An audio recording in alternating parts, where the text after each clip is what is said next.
Assalamualaikum warahmatullahi wabarakatuh. Yang kami hormati Bapak Amin Nurbaidi sebagai dosen mata kuliah Pendidikan Agama Islam. Halo teman-teman semuanya, perkenalkan saya Adelia Indri Astuti. Pada kesempatan saat ini, saya dan teman-teman saya akan mempresentasikan hasil diskusi kelompok. Kami akan mempresentasikan mengenai peran ilmu pengetahuan dalam pertumbuhan moral masyarakat dalam Islam, yang terdiri dari beberapa poin penting. Yang pertama yaitu tasawuf, yang kedua akhlak, yang ketiga moral, yang keempat etika, dan yang terakhir adalah kesimpulan. Pertama, saya akan menjelaskan mengenai tasawuf. Tasawuf sendiri adalah upaya melatih jiwa dengan berbagai kegiatan yang dapat membebaskan diri dari pengaruh kehidupan dunia sehingga terjamin akhlak mulia yang dekat dengan Allah Subhanahu wa Ta'ala. Manfaat dari tasawuf sendiri adalah membersihkan hati agar tidak lagi menerima keraguan kepada Allah Subhanahu wa Ta'ala. Yang kedua, saya akan menjelaskan mengenai akhlak. Akhlak itu sendiri berasal dari kata khalaqa atau khalqun yang artinya kejadian, serta erat kaitannya dengan khaliq artinya menciptakan tindakan atau perbuatan, sebagaimana yang terdapat pada al-khaliq pencipta dan makhluk yang artinya yang diciptakan. Sekarang konsep akhlak. 1. Keimanan kepada Allah Subhanahu wa Ta'ala. Memiliki keimanan kepada Allah artinya meyakini secara benar dan perbuatan bahwa Allah adalah satu-satunya Tuhan yang layak untuk disembah. Dalam hal ini, meyakinkan betul bahwa tidak ada pesaing atau tidak ada yang dapat menandingi kekuatan atau keagungan selain dari Allah Subhanahu wa Ta'ala. Yang kedua, mengenal Allah. Dan kita mengenal Allah akan membuahkan akhlak yang mulia. Betapa tidak, dengan mengenal Allah Subhanahu wa Ta'ala, kita akan merasa ditatap, didengar, dan diperhatikan oleh Allah Subhanahu wa Ta'ala, sehingga langkah dan gerak kita akan terarah pada jalan yang dikehendaki dan diridhoi oleh Allah Subhanahu wa Ta'ala. Inilah kenikmatan hidup yang sebenarnya. Yang ketiga, mencintai Allah Subhanahu wa Ta'ala. Ciri utama orang yang beriman adalah mencintai Allah dan Rasul-Nya. Rasa cinta itu harus dibuktikan dengan keteguhan iman dan ketabahan serta keikhlasan dalam menjalani segala ujian. Cinta kepada Allah harus dibuktikan dengan ketekunan melaksanakan ibadah, kerelaan dalam berkorban, harta, benda, bahkan perlu jiwanya. 4. Meraih ridha Allah dengan ridhonya. Hambanya menghiasi dirinya dengan akhlak mulia, menjauhkan diri dari perbuatan tercela dan sia-sia, karena standar ridha Allah itu untuk menuntun hambanya untuk selalu taat dan bertakwa kepadanya. Materi selanjutnya mengenai hubungan akhlak dengan berbagai ilmu yang akan disampaikan oleh teman saya, Dila. Kemudian saya akan menerangkan hubungan akhlak dengan berbagai ilmu. Yang pertama adalah hubungan ilmu akhlak dengan ilmu tasawuf. Ibadah yang dilakukan dalam rangka bertasawuf itu ternyata erat hubungannya dengan akhlak. Dalam hubungan ini, Harun Nasution lebih lanjut mengatakan bahwa ibadah dalam Islam erat sekali hubungannya dengan pendidikan akhlak. Ibadah dalam Al-Quran dikaitkan dengan takwa, dan takwa berarti melaksanakan perintah Tuhan dan menjauhi larangannya, yaitu orang yang berbuat baik dan jauh dari yang tidak baik. Inilah yang dimaksud dengan ajaran amar ma'ruf nahi munkar, mengajak orang pada kebaikan dan mencegah orang dari hal-hal yang tidak baik. Tegasnya, orang yang bertakwa adalah orang yang berakhlak mulia. Yang kedua adalah hubungan ilmu akhlak dengan ilmu tauhid. Hubungan ilmu akhlak dengan ilmu tauhid ini sekurang-kurangnya dapat dilihat melalui analisis sebagai berikut. Dilihat dari segi objek pembahasannya. Ilmu tauhid membahas masalah Tuhan, baik dari segi zat, sifat, dan perbuatannya. Kepercayaan yang mantap kepada Tuhan yang demikian itu akan menjadi landasan untuk mengarahkan amal perbuatan yang dilakukan manusia. Sehingga perbuatan yang dilakukan manusia itu akan tertuju semata-mata karena Allah Subhanahu wa Ta'ala. Dengan demikian, ilmu tauhid akan mengarahkan perbuatan manusia menjadi ikhlas, dan keikhlasan itu merupakan salah satu akhlak yang mulia. Yang selanjutnya adalah hubungan ilmu akhlak dengan ilmu pendidikan. Ilmu pendidikan, ilmu yang berbicara mengenai berbagai aspek yang ada hubungannya dengan tercapainya tujuan pendidikan. Dalam ilmu ini antara lain dibahas tentang rumusan tujuan pendidikan, materi pelajaran atau kurikulum, guru, metode, sarana dan prasarana, lingkungan, bimbingan, proses belajar mengajar, dan lain sebagainya. Semua aspek pendidikan tersebut ditujukan pada tercapainya tujuan pendidikan. Tujuan pendidikan ini dalam pandangan Islam banyak berhubungan dengan kualitas manusia yang berakhlak. Ahmad de Marimba misalnya mengatakan bahwa tujuan pendidikan adalah identik dengan tujuan hidup seorang muslim, yaitu menjadi hamba Allah yang mendukung implikasi kepercayaan dan penyerahan diri kepadanya. Sementara itu, Mu'atiyah al-Abrashi mengatakan bahwa pendidikan budi pekerti adalah jiwa dari pendidikan Islam. Dan Islam telah menyimpulkan bahwa pendidikan budi pekerti dan akhlak adalah jiwa pendidikan Islam.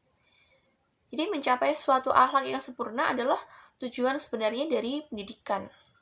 Lalu yang keempat itu hubungan ilmu akhlak dengan ilmu filsafat.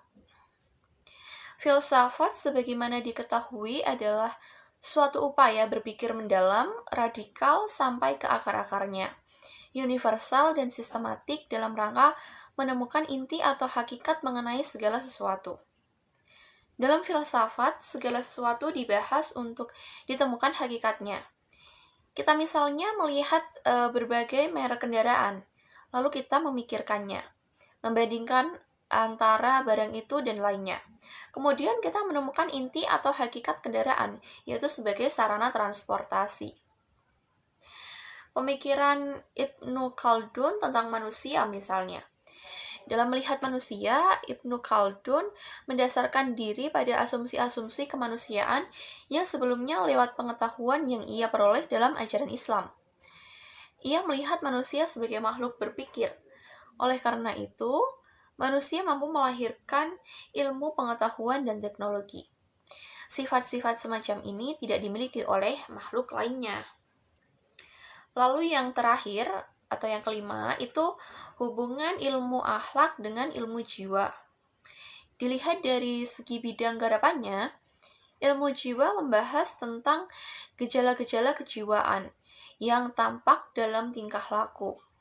Melalui ilmu jiwa dapat diketahui sifat-sifat psikologis yang dimiliki seseorang. Jiwa yang bersih dari dosa dan maksiat serta dekat dengan Tuhan misalnya akan melahirkan perbuatan dan sikap yang baik pula.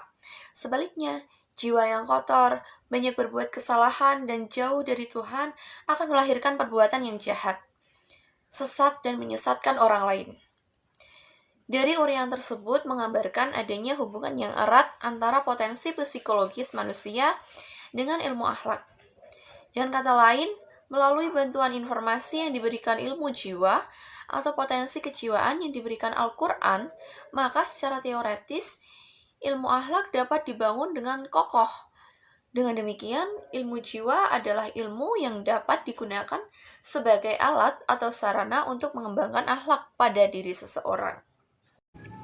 Pengertian moralitas dalam Islam adalah tindakan manusia yang dapat menyeimbangkan dan menstabilkan antara nilai spiritual dan nilai sosialnya, sehingga dapat mewujudkan suatu nilai moral yang harmonis.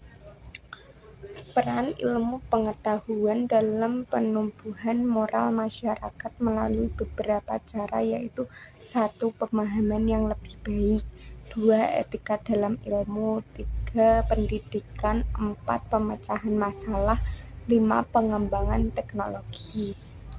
Dengan demikian, ilmu pengetahuan berperan dalam memperkuat pemahaman etika, pendidikan, pemecahan masalah, dan pengembangan teknologi, yang semua dapat berkontribusi pada penumbuhan nilai moral masyarakat dalam Islam. Etika adalah salah satu cabang filsafat yang mempelajari tentang tingkah laku manusia. Perkataan etika berasal dari bahasa Yunani yang yaitu ethos, yang artinya adat kebiasaan. Sebuah perantara perilaku seorang atau kelompok seorang yang tersun dari suatu sistem nilai norma yang diambil dari kehidupan masyarakat. Etika berpedoman pada kebaikan dari suatu perbuatan yang dapat dilihat dari dalam menciptakan kebaikan hidup sesama manusia. Baik buruknya perbuatan seorang dapat dilihat berdasarkan besar kecilnya ia memberikan manfaat kepada orang lain. Contoh, salam ketika mengunjungi orang, baik itu kerabat, teman, atau saudara. 2. Meminta maaf ketika melakukan kesalahan. 3. Menghargai ketika seseorang membantu atau membantu kita dengan mengucapkan terima kasih. Sini saya ingin menyimpulkan tentang materi yang telah disampaikan. Tasawuf merupakan salah satu aspek esoterik Islam yang hakikatnya adalah kesadaran akan adanya komunikasi spiritual antara manusia dengan Tuhan melalui kontemplasi. Menurut Ibrahim Anis, akhlak adalah sifat yang tertanam dalam jiwa, lalu lahirlah macam-macam perbuatan baik atau buruk tanpa membutuhkan pemikiran dan pertimbangan. Orang yang bertakwa adalah orang yang berakhlak mulia. Moral atau moralitas berasal dari bahasa Latin mos atau tunggal, mores atau jamak, dan kata moralitas bentuk jamak. Mores memiliki makna kebiasaan, kelakuan, kesusilaan. Dalam Kamus Besar Bahasa Indonesia, moral mempunyai 2 makna. 1. Ajaran tentang baik buruk yang diterima umum mengenai perbuatan, sikap, kewajiban, dan sebagainya. 2. Kondisi mental yang membuat seseorang melakukan sesuatu perbuatan atau isi. Hati atau keadaan perasaan yang terungkap melalui perbuatan. Ajaran etika berpedoman pada kebaikan dari suatu perbuatan. Baik buruknya perbuatan seseorang dapat dilihat berdasarkan besar kecilnya dia memberikan manfaat kepada orang lain.